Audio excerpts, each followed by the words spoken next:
नमस्कार दोस्तों, स्वागत है आपका पोस्टकार्ड में।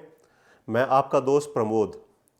दोस्तों, पिछले वीडियो को आप लोगों ने बड़ा पसंद किया और बहुत सारे सब्सक्राइबर ऐड हुए। उसके लिए मैं आप लोगों का बहुत बहुत आभार व्यक्त करता हूं।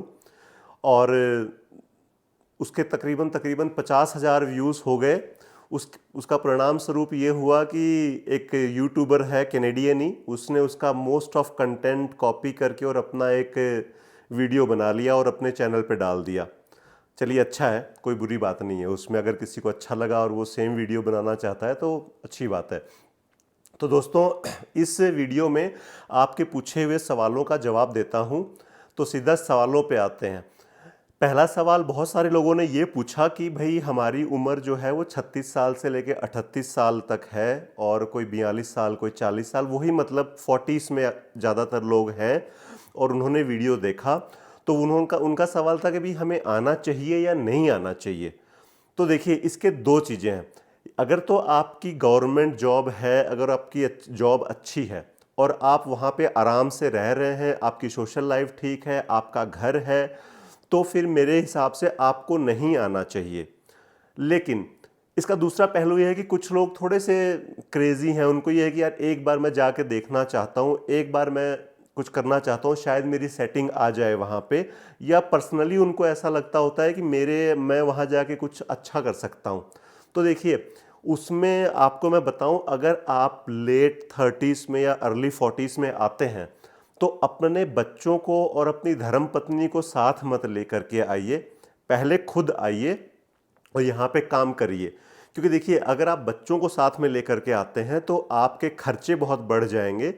आपके बच्चे आपसे टाइम डिमांड करेंगे, क्योंकि वो भी अपना सब कुछ घर बार छोड़ कर आ रहे हैं, तो उनको भी थोड़ा सा टाइम चाहिए। वो भी बोर फील करेंगे और वो उनका यहाँ पे मन नहीं लगेगा। तो आप जो है डिस्ट्रैक्ट हो जाएंगे। आपका न आप काम कर पाएंगे, न आप बच्चों पे ध्यान दे पाएंगे, और आप बहुत पजल हो जाएंगे। तो अगर आप आ रहे हैं तो अकेले आइए। उसमें आप ज़्यादा काम कर सकते हैं, आप ज़्यादा पैसे जोड़ सकते हैं। जैसे मेरा एक फ्रेंड है, वो अभी आया है। मेरा फ्रेंड नहीं है, मतलब मेरी कंपनी में काम करता है, और वो LMI लेके आया है। लेकिन वो अपने बीवी बच्चों को साथ में नहीं लाया। उसकी गुड़िया जैसे है वो 8th क्लास में है, बेटा शायद 6th या 7th में है या 5th में है। मैंने बेटे के बारे में नहीं पूछा। तो वो कर रहा है यहाँ पे काम। अब उसमें क्या है कि वो घर की तरफ से बिल्कुल निश्चिंत है, अपने बच्चों की तरफ से बिल्कुल निश्चिंत है, और वो सिर्फ काम करता है। या तो वो ट्रक चलाता है, और जब वो ट्रक पे नहीं होता तो वो अपना कुछ और छोटा मोटा काम साथ में करता है। तो वो कंप्लीट अपना टाइम जो है वो यूटिलाइज कर रहा है पैसे कमाने के लिए। यही अगर वो अपने बच्चों को साथ ले आता तो बच्चों का मन नहीं लगता, फिर उसको बार बार घर भागना पड़ता, छुट्टियां करनी पड़ती, उनको घुमाने के लिए लेके जाना पड़ता। तो उसमें पैसा खर्च होता है, टाइम खर्च होता है, और आप ऑलरेडी लेट आ रहे हो। तो फिर तो आप बिल्कुल बिल्कुल पजल हो जाओगे, क्योंकि आपके बच्चे भी आप कहीं ना कहीं इंडिया को मिस करते हैं। तो इसलिए मैं ये कहना चाहूँगा कि अगर आप आते भी हो ना, कि आपको कई लोग होते हैं ना कि क्रेजी, कि यार मुझे जाना ही है, तो इस फैक्टर को ध्यान में रखिएगा। एक और सवाल बहुत सारे लोगों का जवाब आया कि कुछ प्रोफेशनल्स हैं कि भाई हम डेटा एनालिस्ट में हैं, कोई कहता कि भाई मैं योगा प्रोफेशनल हूँ, हमें आना चाहिए या नहीं आना चाहिए। देखिए, कनाडा की इकॉनमी जो है वो ग्रोइंग है, और यहाँ पे यूथ जो है वो बहुत आ रहा है। क्योंकि यहाँ का डेटा एनालिसिस करें तो तकरीबन 50 लाख लोग जो हैं वो 2032 तक रिटायर होना है। यहाँ पे देखिए, जो पिछली जनरेशन है, जो गोरों की जनरेशन है, वो ऑलमोस्ट बूढ़ी बूढ़ी ही नज़र आती है आपको। बहुत कम लोग जो हैं वो यंग नज़र आएंगे। गोरे अपने देसी जो इंडिया पाकिस्तानी हैं वो तो भरे पड़े हैं बच्चे, लेकिन गोरे बहुत कम हैं। और बहुत सारी गवर्नमेंट जॉब्स जो हैं वो 2032 तक रिटायरमेंट होगा। तो यहाँ पे बहुत स्कोप है हर जगह। योगा है, योगा के लिए मैं कहना चाहूँगा कि वर्ड एक्सेप्टेबिलिटी मिल रही है, पूरी दुनिया इसको एक्सेप्ट कर रहा है, तो उसमें कोई कमी नहीं है। डेटा एनालिस्ट के बारे में वो मेरी फील्ड नहीं है, तो मैं आपको नहीं बता पाऊँगा। उसके बाद एक सवाल मेरे सामने आया कि हम डंकी लगा के आना चाहें। यार देखिए, इलीगल इमिग्रेशन को मैं कभी नहीं सपोर्ट करूँगा, और न कभी किसी को राय नहीं दूंगा कि आप किसी भी देश में गैर कानूनी ढंग से घुसें। न आपकी इज्जत होगी, न आपका कोई सम्मान करेगा, न आपका मेंटली आप फिट रहेंगे, आप परेशान होंगे। तो इलीगली प्लीज़ मत आइए। किसी भी तरीके से आना है लीगल होके आइए, भले ही 5 लाख रुपए 10 लाख रुपए एक्स्ट्रा लग जाए, लेकिन लीगल आइए। इलीगल प्लीज़ मत आइए, आप लोगों की बहुत बुरी हालत होती है यहाँ पे। ये है। अब उसके बाद जो अगला सवाल मेरे सामने आया, कुछ बच्चों ने कहा कि हमने 12वीं पास करी है। एक चीज़ मैं आपको बड़ी क्लियर बात बताऊं यार, मैं जो भी बच्चे आईआईटीज़, आईआईएम्स, एनआईटीज़ और अच्छे गवर्नमेंट इंस्टीट्यूट्स के लिए क्वालिफाई कर चुके हैं, जो वहाँ पे ऑलरेडी एमबीबीएस है या फिर आपकी कोई भी डिग्री है अच्छे कॉलेज से, वो प्लीज़ यहाँ पे मत आएँ। आप लोग वहाँ पे रह करके अपने करियर में ज़्यादा कर सकते हो, और जो आईआईटीज़, आईएम्स जैसे जो अच्छे और अच्छी रेपुटेशन वाले इंस्टीट्यूट्स हैं, वहाँ से जो लोग पास आउट हो रहे हैं वो भी कभी मत आएँ। देखिए, मेरा एक कज़न है, उसने एम्स जोधपुर से फॉर एग्ज़ाम्पल उसने एमबीबीएस किया है, उसने 3-4 लाख रुपए में उसकी एमबीबीएस डन हो गई है। यही एमबीबीएस अगर आप प्राइवेट कॉलेज में करने जाते हो तो 60-70 लाख रुपए लगते हैं। तो मैं उस कज़न को कभी नहीं कहूँगा कि तुम कनाडा या किसी भी वेस्टर्न कंट्रीज में आओ, क्योंकि यार तुमने उस देश में बहुत सब्सिडाइज एजुकेशन ली है और लोगों का टैक्स पेयर्स के मनी से आप बने हो। तो आप अपने देश में रह के सर्व करिए, क्योंकि आपने जो एमबीबीएस इतने सस्ते में करी है उसके लिए आपके देश के लोगों ने पे किया है। मैं कनाडा आने की रिकमेंडेशन सिर्फ उन लोगों को देता हूं, उन मिडिल क्लास यंग बच्चों को देता हूं जो 12वीं पास करके और ग्रेजुएशन के लिए या पोस्ट ग्रेजुएशन के लिए जो प्राइवेट यूनिवर्सिटीज़ हैं, जैसे एमिटी टाइप की यूनिवर्सिटीज़ हैं, या जितनी भी नेशनल हाईवेज़ के ऊपर प्राइवेट यूनिवर्सिटी खुली हुई हैं जो 10-10, 15-15 लाख रुपए, 20-20 लाख रुपए में आपकी ग्रेजुएशन और पोस्ट ग्रेजुएशन करवाती हैं, और वहाँ से निकलने के बाद आपकी जो तनख्वाह है वो 30,000, 35,000, 40,000 लगती है नोएडा और गुड़गांव जैसे शहरों में। तो उन लोगों को मैं ये कहना चाहूँगा, उन लोगों को ये कहता हूँ कि वहाँ से बेटर ऑप्शन यहाँ पे है। सिर्फ मैं उन्हीं लोगों को रिकमेंड करता हूँ। एक मैं उन लोगों को भी बिल्कुल रिकमेंड नहीं करता जो बहुत ज़्यादा गरीब हैं। यार अपने 20 लाख रुपए आप ब्याज पे उठा के लाओगे तो आप कभी मत आए यहाँ पे कनाडा के अंदर, क्योंकि 20 लाख रुपए आप ब्याज पे लेके आते हो, 3 साल में 2 रुपए सैकड़े के हिसाब से वो ब्याज का पैसा 40 लाख रुपए हो जाएगा। ठीक है, और 3 साल में आपके यहाँ पे पैर नहीं लगेंगे कि आप 20 लाख रुपए वापस भेज दो। फिर 3 साल बाद जो है वो 40 लाख रुपए जो है वो 80 लाख हो जाएगा, और 6 साल में आपके पैर लगते से लगेंगे। तो मैं कभी नहीं रिकमेंड करूंगा कि आप जो है ब्याज पे पैसा उठा करके आप इधर आइए, मैं कभी नहीं रिकमेंड करूंगा। उसके बाद 1-2 लोगों ने मेरे से सवाल पूछा कि साहब आप कहते हो कि मेहनत बहुत करनी होती है, मेहनत बहुत करनी होती है, तो कितनी मेहनत करनी होती है भाई? कुछ के आप हमें कुछ बता सकते हो कि किस तरीके की मेहनत है? यार मैं अपने स्टूडेंट लाइफ में जो था वो तो मैं नहीं शेयर कर सकता ऑन कैमरा। स्टूडेंट लाइफ के बाद मैं बताता हूँ, जब मुझे वर्क परमिट मिला ना, तो मैं सवेरे 5 बजे उठता था, 5:30 बजे उठता था, 7 बजे मेरी अमेज़ॉन में शिफ्ट होती थी, अमेज़ॉन वेयर हाउस में मैं काम करता था। 7 बजे से लेके 5 बजे तक मैं अमेज़ॉन में काम करता था, 10 घंटे। घर पे आता था, सिर्फ कपड़े चेंज करता था मुंह धो करके, और फिर 6 बजे से लेके मैं रात को 11 बजे तक एक रेस्टोरेंट में काम करता था। वहाँ पे मेरे को उस रेस्टोरेंट को सारा संभालना होता था, शाम को मैनेजर टाइप का आप लगा लो। तो 10 घंटे अमेज़ॉन में लगाने के बाद मैं 6 घंटे जो है रेस्टोरेंट में लगाता था। टोटल हो गए तकरीबन 16-17 घंटे डेली का। ये मेरे को मेहनत, ये मैंने लगातार किया, और ये 1 दिन नहीं, 2 दिन नहीं, हफ्ते में 7 दिन करता था। इसके अलावा वीकेंड पे मैं टोरंटो डाउनटाउन या मिसिसागा, ब्रैम्पटन, ये जो बिजी एरिया है, वीकेंड पे ये और ज़्यादा बिजी होता है क्योंकि हर आदमी बाहर निकलता है। उस वक्त मैं टैक्सी चलाता था जा कर के।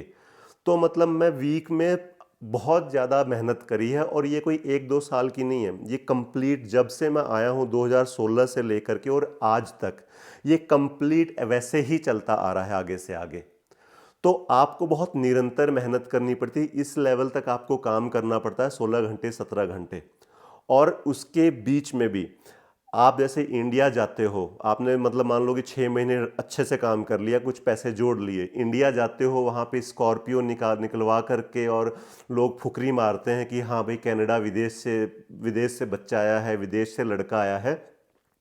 अगर वो भी आप बीच में करते हो तो आप जो सेविंग करते हो वो सेविंग आपकी ख़त्म होती रहती है। आप बचाते हो, ख़त्म हो जाती है, बचाते हो, ख़त्म हो जाती है। तो मैंने वो भी नहीं किया, मैं 2-3 साल इंडिया गया ही नहीं। और जब मैं गया भी तो मैंने अपने खर्चे जो है ना वो बिल्कुल जैसे एक इंडिया में रहने वाला एक आम नौजवान होता है, मैं वहाँ पर जाके बिल्कुल वैसे ही रहा। तो मैंने कोई उलूल जुलूल खर्चे नहीं किए। उसका परिणाम स्वरूप ये है कि यार मेरे साथ कम से कम 10-15 लड़के थे जो हमारे सर्कल में थे, सिर्फ 2-3 लोग घर ले पाए हैं, बाकी सारे लोग आज भी बेसमेंट में ही रहते हैं। क्योंकि उन्होंने क्या किया कि स्टडी डन हुई 2 साल की, 4-5-6 महीने काम किया और फिर इंडिया चले गए। वहाँ एक अच्छी सी गाड़ी निकलवाई, बढ़िया पार्टी पूटी करी, 2-3-4 महीने वहाँ पे लगाए, जब बिल्कुल खाली हो गए फिर वापस आए।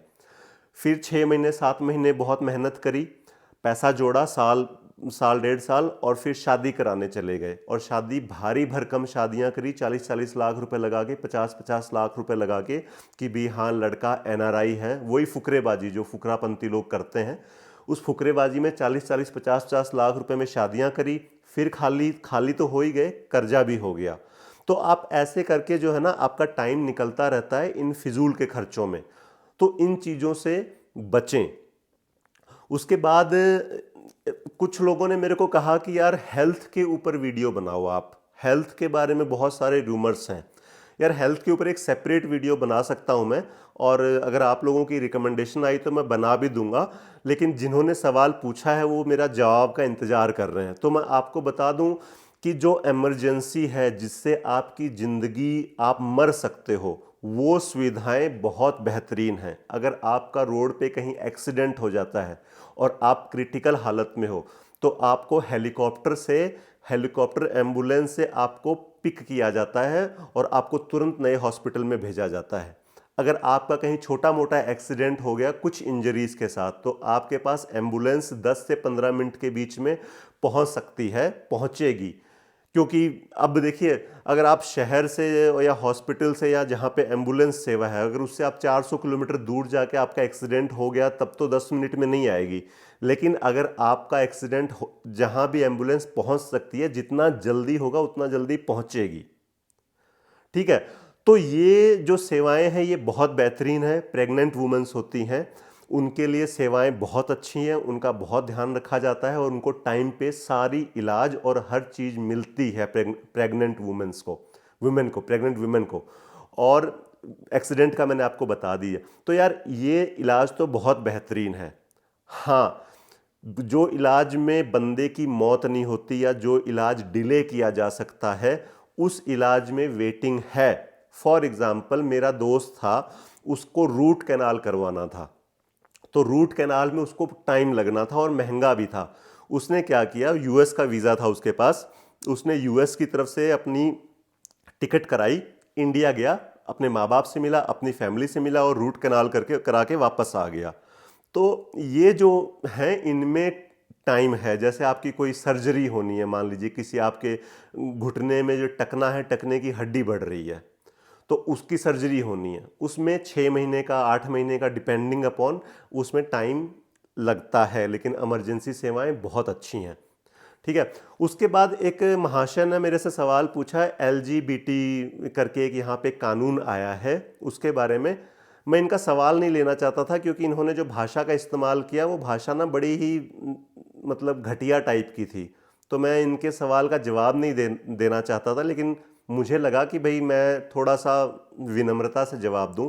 देखिए, LGBT ये जो कानून है ये नो डाउट बहुत ज़्यादा संवेदनशील है और भारतवर्ष से जुड़े हुए लोग या पाकिस्तान या मतलब एशिया लगा लीजिए, उससे जुड़े हुए लोग इससे बहुत चिंतित हैं। और मैं इसका समर्थन नहीं करता इस कानून का, क्योंकि ये कानून जो है वो बिल्कुल भी ठीक नहीं है। इसके ऊपर अगर मैं डिटेल में बात करूं तो कम से कम 1 घंटे का वीडियो बन सकता है। लेकिन इस कानून का एक सॉल्यूशन है, वो मैंने ढूंढा है मेरे हिसाब से, और वो नेक्स्ट वीडियो में मैं बात करूंगा। उसके बाद कुछ लोगों ने कहा कि भाई हम जो हैं ब्लू कॉलर जॉब में LMIA लेके आना चाहते हैं, कैसे आए? यार, जो जहाँ तक मेरे को नॉलेज है कि अभी दुबई के जो ट्रक ड्राइवर के जो लाइसेंस हैं उनको कनाडा एक्सेप्ट कर रहा है। तो दुबई से बहुत सारे लोग हैं, ट्रक ड्राइविंग की जॉब दुबई से कनाडा मूव हो रहे हैं। अब इसमें डिपेंड करता है कि आपके LMIA की कॉस्ट कितनी है, आपकी एज कितनी है, तो उन चीज़ों में। लेकिन आ रहे हैं लोग, अच्छा कर रहे हैं। जो लोग अपनी फैमिली के साथ आ रहे हैं वो थोड़ा सा परेशान है, क्योंकि 37-38 साल की उम्र में यार आपके, मेरे को लग रहा है 2 बच्चे, 6 साल का, 8 साल का, 9 साल का, इतने होते हैं। लेकिन जो बिना फैमिली के आ रहे हैं, नो डाउट वो लोग बहुत अच्छा पैसा कमा रहे हैं और बहुत अच्छी मनी बना रहे हैं ब्लू कॉलर जॉब्स में, जिनकी फैमिलीज नहीं है, क्योंकि वो पूरे तरीके से कॉन्सेंट्रेट है अपने काम पे, और पूरा टाइम जो है उनकी एक ही धुन में है कि मुझे पैसा कमाना है। और वो 6, 7, 8, 9 महीने यहाँ पे लगाते हैं, 2-3 महीने अपनी फैमिली के साथ लगाते हैं विंटर में। तो वो लोग अच्छा कर रहे हैं, उसमें कोई वो डाउट नहीं है। कुछ लोगों ने कहा कि भाई हम वहाँ पे विजिटर वीज़ा लेके आ जाएं या टूरिस्ट वीज़ा लेके आ जाएं और फिर उसको वर्क परमिट में कन्वर्ट करा लें। यार, सरकार इन चीज़ों को बंद कर रही है बहुत जल्दी, क्योंकि सरकार को ऐसा लगता है कि हमने इसको टूरिस्ट वीज़ा दिया था, और जो ये हम जिन क्राइटेरियाज़ के अंदर हम वर्क परमिट देते हैं ये उन क्राइटेरियाज़ में फिट नहीं था, और यहाँ पे टूरिस्ट आ करके और इसने अपना जुगाड़ कर लिया। तो सरकार इसको बंद कर रही है, तो प्लीज़ उसको सोच समझ के आएँ। ऐसा ना हो कि आपने टूरिस्ट वीज़ा लगवाने के लिए 5-10 लाख रुपए खर्च कर दिए और जब यहाँ पर आए तो रूल चेंज हो गए और आप यहाँ पर आके फंस गए। कुछ लोगों ने मेरे को कहा कि लड़कियों के ऊपर वीडियो बनाओ, कि भाई लड़कियां कैसे, किन बातों का ध्यान रखें। नेक्स्ट वीडियो मैं बनाऊंगा, कंप्लीट लड़कियों के ऊपर डेडिकेटेड होगा। लेकिन जॉब्स को लेके मैं एक बात आपको, एक एग्जांपल शेयर करना चाहूँगा यार। हमारी कंपनी है, उसमें एक ट्रक मैकेनिक है, उसकी एक शॉप है, वो टायर वगैरह चेंज करना और ऐसे काम करता है। तो वहाँ पर ना उसको मैकेनिक चाहिए थे। वहाँ पे उसने हायरिंग की एड डाली, तो वहाँ एक लड़की आई, पंजाब से थी लड़की। वो लड़की आई और उसने कहा कि वीर जी मेरे को कोई जॉब है मेरे लिए, मैं स्टूडेंट हूँ। तो उन भाई साहब ने क्या किया कि उन्होंने कहा कि बेटा मेरे पास कोई जॉब नहीं है, क्योंकि मैं तो मैकेनिक का काम करता हूँ, तो आप तो छोटी सी उम्र है, लड़की हो, तो मैं आपको क्या जॉब दूंगा, तो मैं तो मैकेनिक हायर कर रहा हूँ। तो देखिए कैसे जॉब, अपने लिए जॉब क्रिएट की जाती है। बहुत जीता जाता एग्जाम्पल है। जो लोग यूट्यूब पे वीडियोस डालते हैं ना कि मैं यहाँ रेज्यूमे दे के आया, मेरे को कोई कॉल नहीं आई, वहाँ रेज्यूमे दे के आया, मेरे को कॉल नहीं आई। इस एग्जाम्पल से और इस घटना से आपको बहुत सीखने की आवश्यकता है। तो उस लड़की ने कहा कि जी आपका मैं पेपर वर्क कर दूंगी, आप मेरे को कम पैसे पे कर देना, आपका जितना भी पेपर वर्क है वो मैं ठीक कर दूंगी। आपके शॉप के अंदर जो सामान इधर उधर बिखरा पड़ा है वो सारा सामान जो है मैं स्टैक करके वो सामान सेट कर दूंगी। आपके जो दुकान है, आपका ऑफिस है, यहाँ पे मैं झाड़ू झूड़ू लगा के और इसको साफ कर दूंगी फ्लोर को, लेकिन आप मेरे को कम पे कर दीजिए, लेकिन मेरे को जॉब रख लीजिए, क्योंकि मेरे को ज़रूरत है, मैं भी नई आई हूँ इंडिया से। तो वो ट्रक मैकेनिक जो था उसने भी सोचा कि यार अगर किसी गुड़िया में, अगर किसी बच्ची में इतनी डेडिकेशन है तो मैं रख लेता हूं, अगर मुझे नहीं अच्छा लगा तो मैं हफ्ते 10 दिन बाद जवाब दे दूंगा। उसने उस बच्ची को रख लिया काम पे, और उस लड़की ने अपनी स्किल्स से उस शॉप को इतना अच्छा मैनेज कर लिया, क्योंकि हमारा तो काम पड़ता है, वहाँ पे हम जाते थे, वो इतनी बिखरी हुई दुकान थी कि कुछ भी नहीं मिलता था आपको, और उस गुड़िया ने इतना अच्छे से वहाँ पे सेटल कर दिया सारा सौदा, तो बिल्कुल ऑर्गेनाइज्ड, और वो वहाँ पे परमानेंट रूप से काम करने लग गई। अभी पिछले हफ्ते मैं गया वहाँ पे, मैंने उनसे, वो लड़की मुझे वहाँ नहीं दिखी, मैंने उनसे पूछा, मैंने कहा साहब सरदार जी आपके यहाँ वो लड़की रखी थी उसका क्या हुआ? कह रहा यार वो जहाँ से मैं पार्ट्स लेता था ना, जो जो कंपनी, जो सप्लायर मेरे को पार्ट्स सप्लाई करता था, कह रहा मैंने उसको वहाँ लगा दिया। मैंने कहा क्यों? उन्होंने कहा यार मेरा तो काम देखो चल ही रहा था, लेकिन वो लड़की बहुत टैलेंटेड थी और बहुत मेहनती लड़की थी, तो मैं चाहता था कि भाई वो स्टूडेंट के साथ साथ जो है ना उसका पीआर का भी एक बेस बन जाए, वहाँ अच्छी कंपनी में काम करेगी तो आगे पीआर लेने में आसानी रहेगी। तो देखिए, ये है ईमानदारी से जब आप कोई चीज़ ढूंढते हैं और ईमानदारी से जब आप कुछ करने की सोच लेना, तो आपको पॉजिटिव ही रिस्पांस मिलता है, क्योंकि भगवान की भी एक शक्ति होती है, वो आपकी ईमानदारी से होते हैं और मेहनती हैं, तो आपके साथ उसकी शक्तियां भी काम करती हैं। तो ये एक जॉब से रिलेटेड एग्जाम्पल था कि जॉब्स आप कैसे लें और जॉब्स आपको लेने में कैसे आसानी होगी। अपनी जॉब को क्रिएट करिए, वहाँ पर कहीं पर भी जा कर के उसको, एम्प्लॉयर को आप इस बात का एहसास कराएं कि हाँ, मैं करने के लिए आतुर हूँ आपकी। एक और मैं एग्जांपल आपको देना चाहूँगा। जब मैं अभी इंडिया आया था पिछले साल, तो मैं अपने जो पास में शहर है वहाँ पे सब्जी लेने गया। आपको एग्जाम्पल छोटा लगेगा, लेकिन इसके अंदर बहुत गहरी बात छुपी हुई है। तो सब्जी वाले से मैंने पूछा, मैंने कहा भैया ये उसने जो भी सब्जियां मेरे को चाहिए थी, रेडी वाला था वो, 2-3 आलू प्याज टमाटर, यही उससे सब्जियां मैंने तुलवा ली। मैंने उसको कहा कि मैंने कहा भैया आप और क्या करते हो? कह रहा है कि यार कुछ नहीं, मैं तो सुबह 4 बजे आता हूँ, सब्जी मंडी जाता हूँ और ये प्याज टमाटर जो भी चाहिए होते हैं, ये ला करके 12-1 बजे तक बेच के मैं घर चला जाता हूँ। मैंने कहा जी कितने पैसे बनते हैं? कहा जी पैसे तो जो है बन जाते हैं 700-800 रुपए। मैंने कहा जी आप पढ़े कितने कितने पढ़े हो आप? वो कहता जी 5वीं 7वीं पढ़ा हूँ, बाद में परिवार इतना था नहीं, मेरे को पता था कि पढ़ाई करके ज़्यादा कुछ आगे जा नहीं पाऊंगा, न कर पाऊंगा, तो मैंने छोड़ दी, मैं इसमें लग गया। लड़का ही था वो, 20-22 साल का लड़का था। तो वो एक अनपढ़ लड़का 500 700 800 रुपए कमा के अपने घर चला जाता, मतलब 20-25 हज़ार रुपए वो वहाँ पे कमाता है।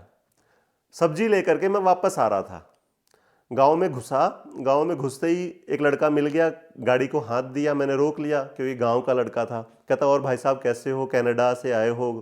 करा ये वो। मैं कहा मैं ठीक हूँ यार, तुम बताओ तुम कैसे हो?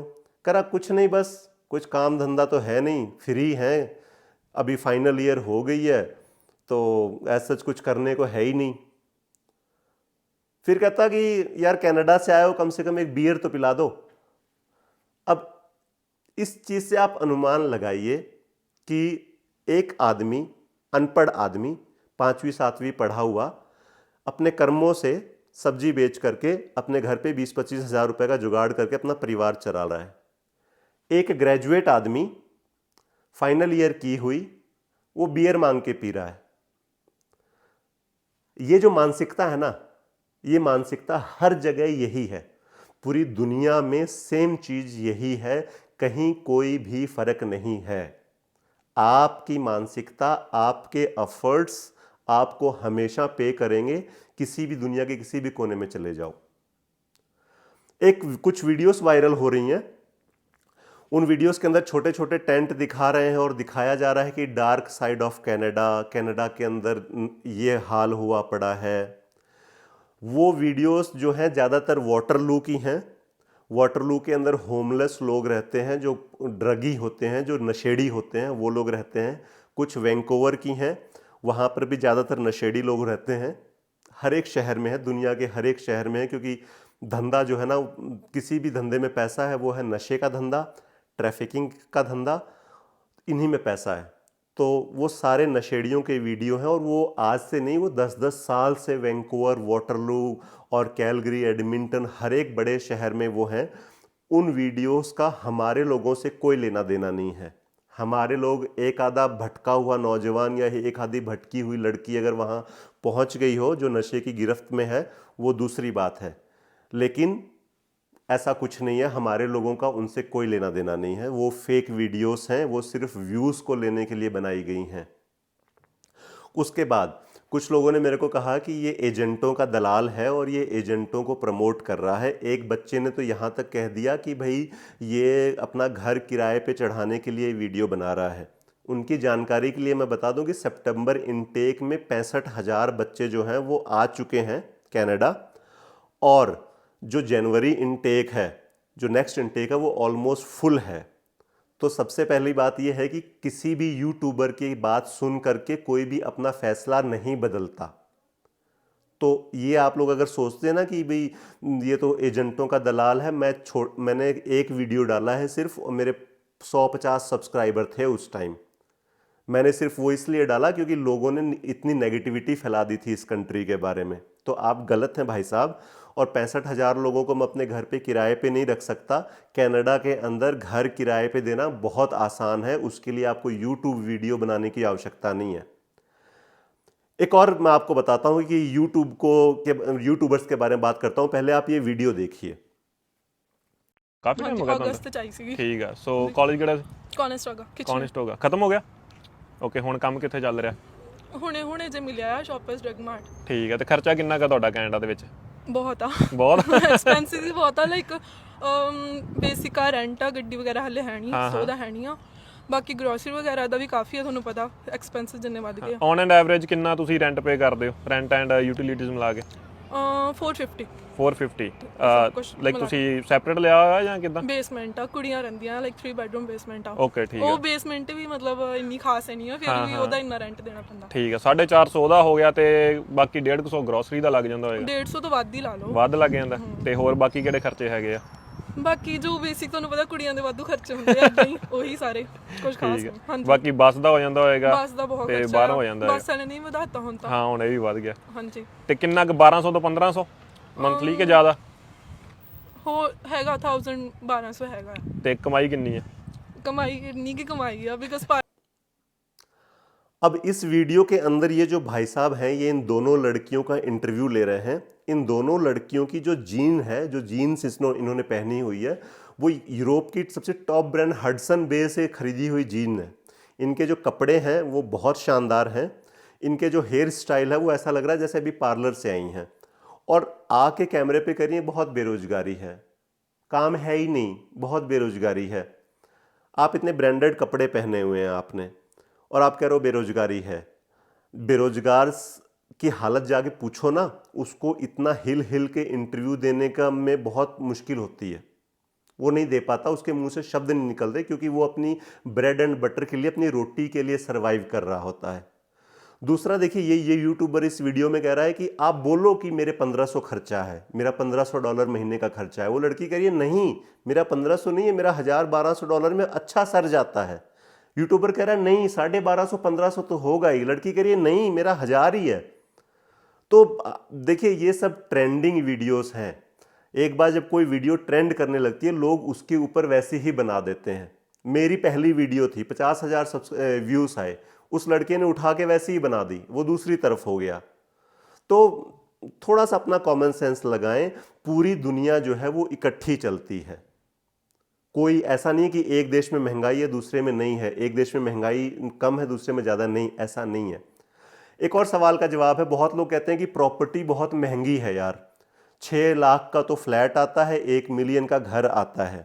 यार प्रॉपर्टी महंगी है क्योंकि उसके खरीदार हैं, उसको खरीदने वाले हैं।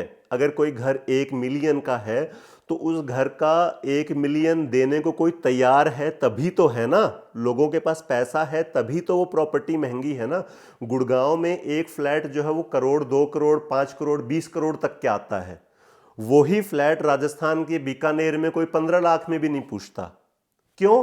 क्योंकि गुड़गांव में लोगों के पास उतना पैसा है कि वो इतने महंगे फ्लैट अफोर्ड करते हैं। बीकानेर में लोगों के पास उतना पैसा नहीं है कि वो इतने महंगे फ्लैट अफोर्ड करें। समझ रहे हो बात को? वो सेम चीज कनाडा में भी है। अगर घर महंगे हैं तो उनके खरीदार हैं तभी घर महंगे हैं। तो बच्चों से मैं कहना चाहूंगा कि जब मैं आया था ना 2015-16 में, वो यार $8 $10 ये वेज होती थी। और मैं एक अपने जान पहचान के फ्रेंड के रिश्तेदार के घर पे गया ब्रैम्पटन में, और जब मैंने उसका घर देखा ना, मैं एक बेसमेंट में रहता था, जब मैंने उसका घर देखा ना तो मुझे लगा कि यार मैं कनाडा में क्या कभी इतना बड़ा घर ले पाऊंगा। इतना शानदार घर, आगे ट्रिपल गराज, उसका गराज था, शानदार डोर, 3000 स्क्वायर फीट का घर, पीछे बैकयार्ड। मुझे लगा कि यार मैं एक बेसमेंट में रहने वाला स्टूडेंट क्या इतना बड़ा घर ले पाऊंगा। लेकिन भाई आप ले लेते हो, अगर आप निरंतर प्रयास करते हो, निरंतर आप काम करते हो, फुकरे नहीं बनते हो, आप 5 साल में 6 साल में ले लेते हो। मैंने ले लिया। और एक सज्जन ने कहा कि मेरे 5-6 रिश्तेदार रहते हैं, मेरे फ्रेंड्स रहते हैं, वो वहाँ पर जॉब्स नहीं हैं, वहाँ पे ये नहीं है, वो नहीं है। तो भाई तुम्हारे जो रिश्तेदार हैं उन्होंने घर बेच दिए क्या अपने? जो मर्सिडीज़, BMW, रेंज रोवर वो लोग रखते थे, क्या उन्होंने वो गाड़ियाँ बेच दी हैं? नहीं बेची हैं, वो आराम से चला रहे हैं। तो ऐसा नहीं है। तुमको कई बार लोग इसलिए भी ऐसा बोल देते होंगे कि यार बड़ा औखा है, यहाँ पे चल नहीं रहा, क्योंकि वो नहीं चाहते कि तुमको बुरा लगे। कई बार आदमी करोड़पति होता है, वो अपने किसी स्कूल के दोस्त से मिलता है तो वो उसके साथ बिल्कुल सामान्य रूप से व्यवहार करता है, क्योंकि वो नहीं चाहता कि उसका स्कूल का दोस्त जो गरीब है या फिर जो मध्यम वर्ग से है उसको बुरा लगे कि यार मैं नीचा हूं और मेरा दोस्त कहाँ पहुंच गया। तो बहुत सारे फैक्टर्स होते हैं लाइफ के अंदर लोगों के बोलने का।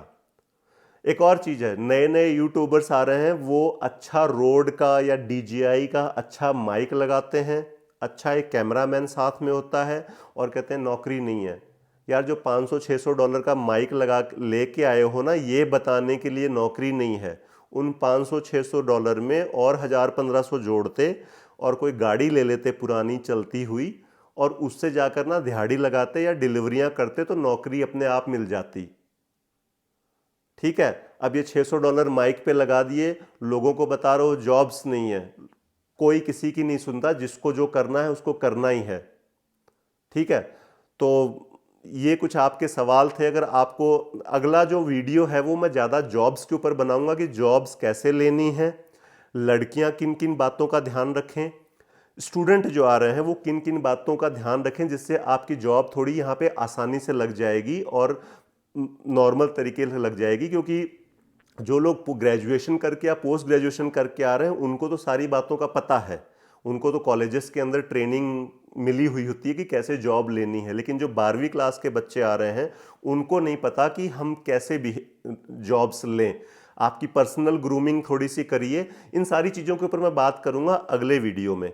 तो ये वीडियो आपको कैसा लगा आप कमेंट बॉक्स में करके प्लीज़ ज़रूर बताइएगा। और आपके जो भी सवाल हैं यार, वो सारे सवालों का जवाब मैं दूंगा। आप कमेंट बॉक्स में सिर्फ कमेंट कर दीजिए।